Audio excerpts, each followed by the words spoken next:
우리가 매일 밤 꾸는 꿈, 이 꿈을 둘러싸고 정말 엄청난 이야기들이 숨어 있다는 거 아세요? 프로이트의 낡은 소파에서부터 시작해서 지금 이 순간에도 작동하고 있는 최첨단 뇌 스캔 기술까지 꿈의 해석을 둘러싼 이 격렬한 논쟁과 눈부숑 발견의 역사 속으로 지금부터 함께 떠나보겠습니다. 자, 바로 본론으로 들어가 볼게요.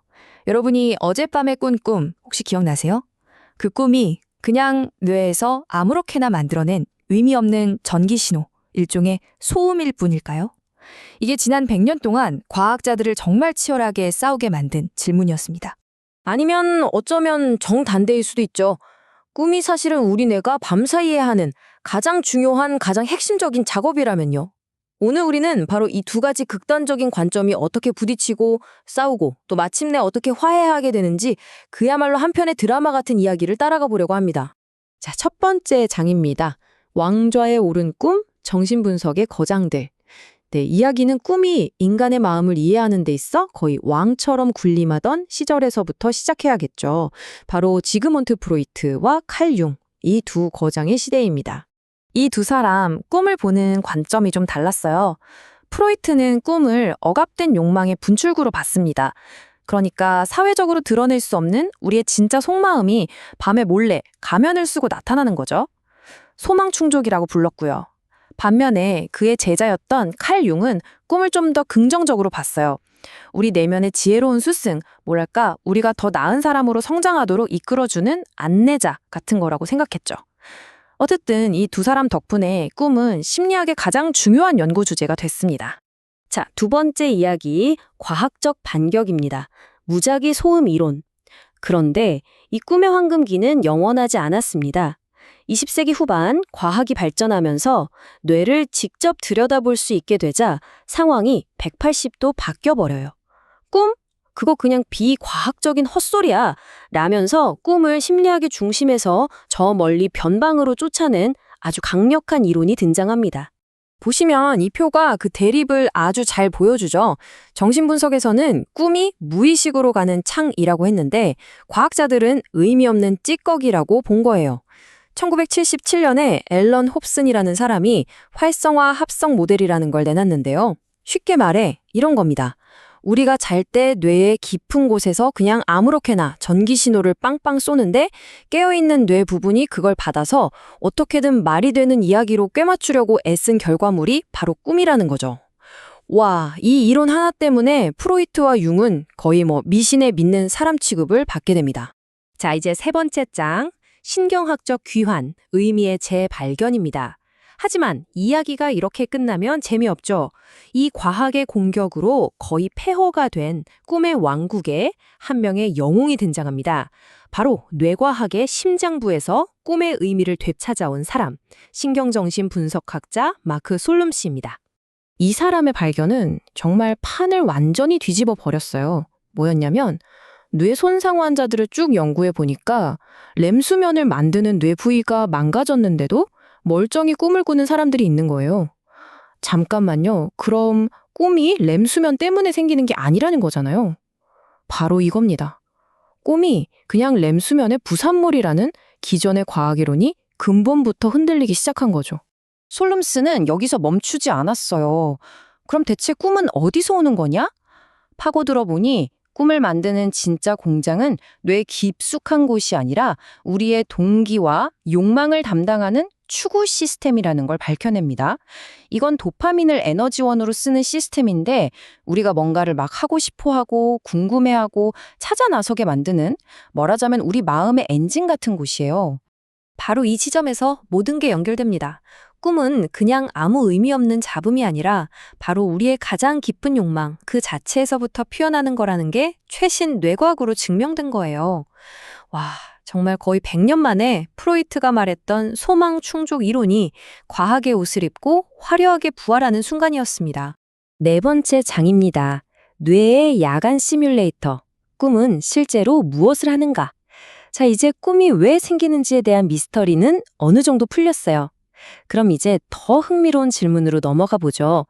대체 꿈은 매일 밤 우리를 위해서 무슨 일을 하는 걸까요? 요즘 과학자들은 꿈을 밤의 가상현실 시뮬레이터라고 불러요. 이게 무슨 뜻이냐면 첫째, 현실에서는 위험해서 못 해볼 일들을 꿈속에서 미리 시뮬레이션 해보는 거예요. 문제 해결 능력을 키우는 거죠. 둘째, 낮에 쌓인 기억들을 막 뒤섞고 재조합하면서 새로운 아이디어나 해결책을 찾아내기도 하고요. 그리고 이게 정말 중요한데, 낮에 겪었던 상처나 스트레스 호르몬이 나오지 않는 안전한 상태에서 다시 한번 겪게 하면서 감정의 독을 빼주는 일종의 마음의 독 작업까지 해준다는 겁니다. 자, 5번째 장입니다. 내면 이야기의 청사진, 패턴 읽기. 와, 꿈이 이렇게 대단한 일을 한다니. 그럼 내 꿈을 분석해서 내 마음 상태를 좀 알아볼 수도 있지 않을까요? 네, 물론입니다. 이제부터는 여러분의 꿈을 통해 내 마음을 들여다보는 실용적인 방법을 알려드릴게요. 크리스티안 루슬러라는 심리학자가 아주 재미있는 방법을 제시했어요. 꿈에 뭐가 나왔냐? 이게 중요한 게 아니라 꿈속에서 나는 어떤 모습이었냐, 이 구조가 중요하다는 거예요. 여기 보세요. 그냥 구경만 하고 있었나요? 아니면 누군가에게 쫓기는 피해자였나요? 시험 보느라 쩔쩔매고 있었어요? 아니면 어딘가를 향해 신나게 달려가고 있었나요? 이런 내 꿈속 자아의 모습을 1단계부터 5단계까지 나눠서 쭉 지켜보기만 해도 내 마음의 힘이 지금 어느 정도인지, 내가 얼마나 성장하고 있는지를 알 수 있다는 거죠. 정말 신기하죠? 자, 다음 이야기입니다. 꿈속의 미래, 당신의 건강을 비추는 창. 여기서부터는 진짜 어쩌면 좀 무섭기까지 한 이야기가 될 수도 있어요. 꿈이 우리 마음뿐만 아니라 우리 몸의 건강, 그것도 미래의 건강까지 예측할 수 있다면 믿으시겠어요? 이게 그냥 하는 말이 아니고요. 과학적인 사실입니다. 최근 연구들을 보면요. 특정 종류의 꿈이 아주 심각한 질병이 생기기 몇 년 전부터 미리 경고 신호를 보내준다는 게 밝혀지고 있어요. 예를 들어볼까요? 꿈에서 싸우면서 막 주먹을 휘두르거나 발길질을 실제로 한다? 이거 파킨슨병의 아주 강력한 전조 증상일 수 있습니다. 또 자꾸 숨이 막히거나 가슴이 답답한 꿈을 꾼다면 심혈관 쪽에 문제가 있을 수도 있다는 신호고요. 특히 이건 정말 중요하니까 꼭 기억해 주세요. 꿈에서 하는 행동을 현실에서 그대로 따라하는 렘수면 행동장애라는 게 있어요. 이게 그냥 심한 잠꼬대 수준이 아닙니다. 앞으로 10년 안에 파킨슨병 같은 뇌질환이 생길 수 있다는 걸 알려주는 가장 강력한 예측 신호 중 하나예요. 혹시 여러분이나 가족 중에 이런 분이 있다면 이건 그냥 넘길 일이 아니라 꼭 병원에 가서 상담을 받아보셔야 합니다. 자, 그럼 이제 이 모든 놀라운 이야기들을 내 삶에 직접 적용해 볼 시간이죠. 어떻게 하면 내 안에 있는 이 지혜로운 조언자, 바로 내 꿈과 제대로 된 대화를 시작할 수 있을까요? 현대적인 꿈 분석법, 이 5단계상 기억하시면 됩니다. 아주 간단해요.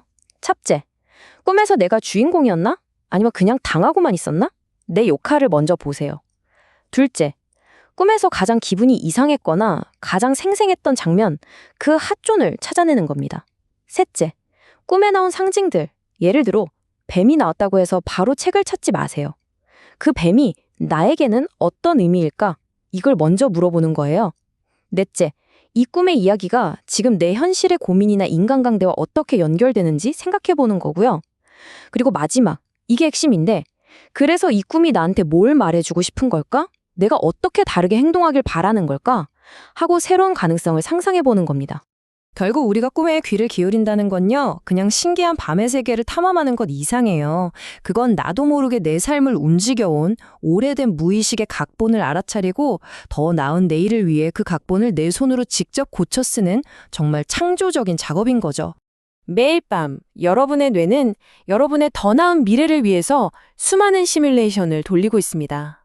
오늘 밤 잠자리에 들면서 여러분의 뇌에게 어떤 질문을 던져보고 싶으세요? 그 해답은 아마 여러분의 꿈속에 있을지도 모릅니다.